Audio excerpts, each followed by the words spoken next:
యూనస్ అటు అమెరికాతో మొత్తం ఏదో సీక్రెట్ డీల్స్ చేసుకుంటున్నాడు అనే వార్త వస్తుంది. ఫిబ్రవరి 12 అటు ఎలక్షన్స్ ఉన్న తరుణంలో బంగ్లాదేశ్లో ఈ డీల్స్ ఏమిటి, ఎలా అర్థం చేసుకోవాలి? సో ఇందులో మేజర్గా ఏంటంటే బంగ్లాదేశ్ అండ్ అమెరికాకి మధ్య ఇంతకుముందు అంతా కూడా 20% ఏదో ఉండేది టారిఫ్, దాన్ని 19% తీసుకొచ్చారు. సో 1% తగ్గింది ఎక్స్పోర్ట్స్ మీద 1% తగ్గింది. సో మనకు 50% పెంచారు, దాన్ని 18% తీసుకొచ్చారు. అంటే మనకంటే 1% ఎక్కువగానే బంగ్లాదేశ్లో ఉంది. కానీ బంగ్లాదేశ్లో నెరేటివ్ ఏంటంటే, బంగ్లాదేశ్ మహమ్మద్ యూనిస్ చెప్తున్నది అంటే మేము చాలా పెద్ద అచీవ్మెంట్ ఇది అని ఆయన ప్రకటిస్తూ ఉన్నాడు. రెండో విషయం ఏంటంటే ఇదే సేమ్ మహమ్మద్ యూనస్ కి వ్యతిరేకత కూడా విపరీతంగా అక్కడ పెరుగుతోంది. మేజర్గా బంగ్లాదేశ్ రాజకీయాల్లోనే నేషనల్ సిటిజన్స్ పార్టీ అని ఒకటి ఉంది. అది ఈ మహమ్మద్ యూనస్ ఇంటరిమ్ చీఫ్ కావడానికి అది ఉపయోగపడింది. షేక్ హసీనాను గద్దె దించి ఈయనని తీసుకురావడం కోసం ఒక స్టూడెంట్స్ అందరూ కలిసి ఒక పార్టీ లాగా దాన్ని తీసుకొచ్చారు, నేషనల్ సిటిజన్స్ పార్టీ, ఎన్సిపి. ఆ ఎన్సిపి అనే దాన్ని తీసుకొచ్చారు. సో ఎన్సిపికి సంబంధించిన లీడరే ఉస్మాన్ హదీ కూడా. సో దానికి సంబంధించినటువంటి వ్యక్తులే వీళ్ళంతా. సో ఎన్సిపికి సంబంధించినటువంటి కొంతమంది లీడర్లు గత కొంతకాలంగా మన దానికి డీటెయిల్స్ నాకు రావాలి, మళ్ళీ నేను నెక్స్ట్ ఇంకో సెషన్లో మనం మాట్లాడే ప్రయత్నం చేద్దాం దాని గురించి డీటెయిల్డ్గా. కొంతమంది లీడర్లు అందరూ కూడా రాత్రికి రాత్రి, అంటే ఈ గత వారం 10 రోజుల లోపలనే చాలా మంది బయటకు వెళ్ళిపోతున్నారు. ఎందుకో తెలియట్లేదు, ఎందుకు వెళుతున్నారు, ఎందుకో ఎక్కడో వేరే విదేశాలకు వెళ్ళి సెటిల్ అవుతున్నారు. అంటే వాళ్ళు కూడా విదేశీ సిటిజన్సే, అక్కడ వేరే దగ్గర ఉన్న ఎన్ఆర్ఐలు వీళ్ళు కలిసి తీసుకొచ్చి ఇక్కడ ఈ ఒక్క ఉద్యమం టైంలో వచ్చిన వాళ్ళు కొంత ఉద్యమాన్ని లీడ్ చేశారు. అండ్ ఆ సోషల్ మీడియా ప్రమోషన్స్ అవి చేసి షేక్ హసీనాను గద్దె దించడంలో కీలక పాత్ర వహించారు. ఇప్పుడు వాళ్ళందరూ పలాయనం చిత్తగిస్తున్నారు అనేది వార్తా కథనాలు వస్తున్నాయి. నెంబర్ 1. నెంబర్ 2, మొన్ననే ఏమైందంటే ఉస్మాన్ హదీ అనేవాడు ఎవరైతే షేక్ హసీనా గద్దె దిగడానికి కారణమైనటువంటి ఒక కీలకమైనటువంటి వ్యక్తి ఉన్నాడో అతన్ని మర్డర్ చేశారు, చంపేశారు ఎవరో గుర్తు తెలియని వ్యక్తులు వచ్చి.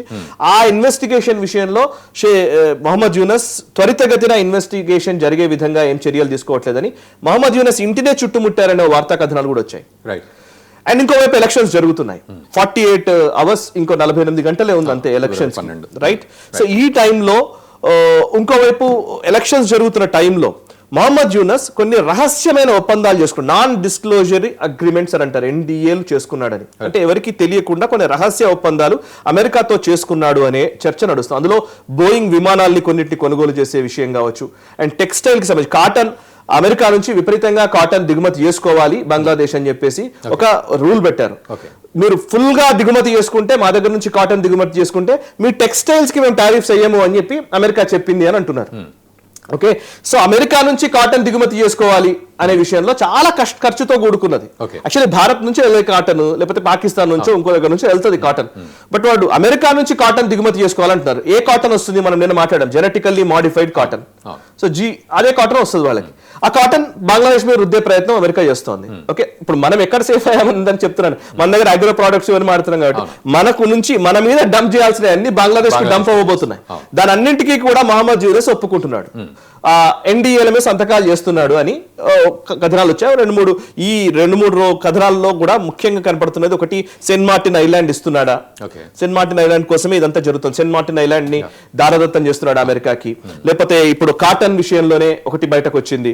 ఇంకొకటి బోయింగ్ విమానాలు కొనుగోలు చేయడం విషయంలో 35,000 టాకాల వరకు, అంటే వాళ్ళ కరెన్సీ ప్రకారం ఆ వరకు వెచ్చి 35,000 కోట్ల టాకాలు వెచ్చించి ఒక బోయింగ్ డీల్ ఏదో చేసుకున్నారని.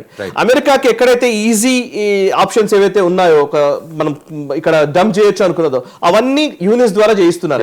ఈ ఎలక్షన్స్ అయిపోతే, యూనిస్ వెళ్ళిపోతే, మళ్ళీ ఇంకొక గవర్నమెంట్ వస్తే మళ్ళీ అక్కడ చర్చలు, అక్కడ ప్రతిష్టంభన, మళ్ళీ అక్కడ వేరే ఇంట్రెస్ట్లు, ఇవన్నీ చేసుకునే బదులు ఎందుకైతే ఎవరినైతే రిక్రూట్ చేశామో, అమెరికన్ రిక్రూటే కదా ఇప్పుడు యూనిస్ అంటే, అమెరికన్ రిక్రూట్ చేసిన వ్యక్తి. సో అమెరికా రిక్రూట్ చేసిన వ్యక్తి వాడికి ఇచ్చిన టార్గెట్లు ఆయన క్రియేట్ చేసేలాగా, క్లియర్ చేసేలాగా ఒక బాధ్యత ఇచ్చారు. దాన్నే నెరవేరుస్తున్నాడు అనే చర్చ నడుస్తోంది.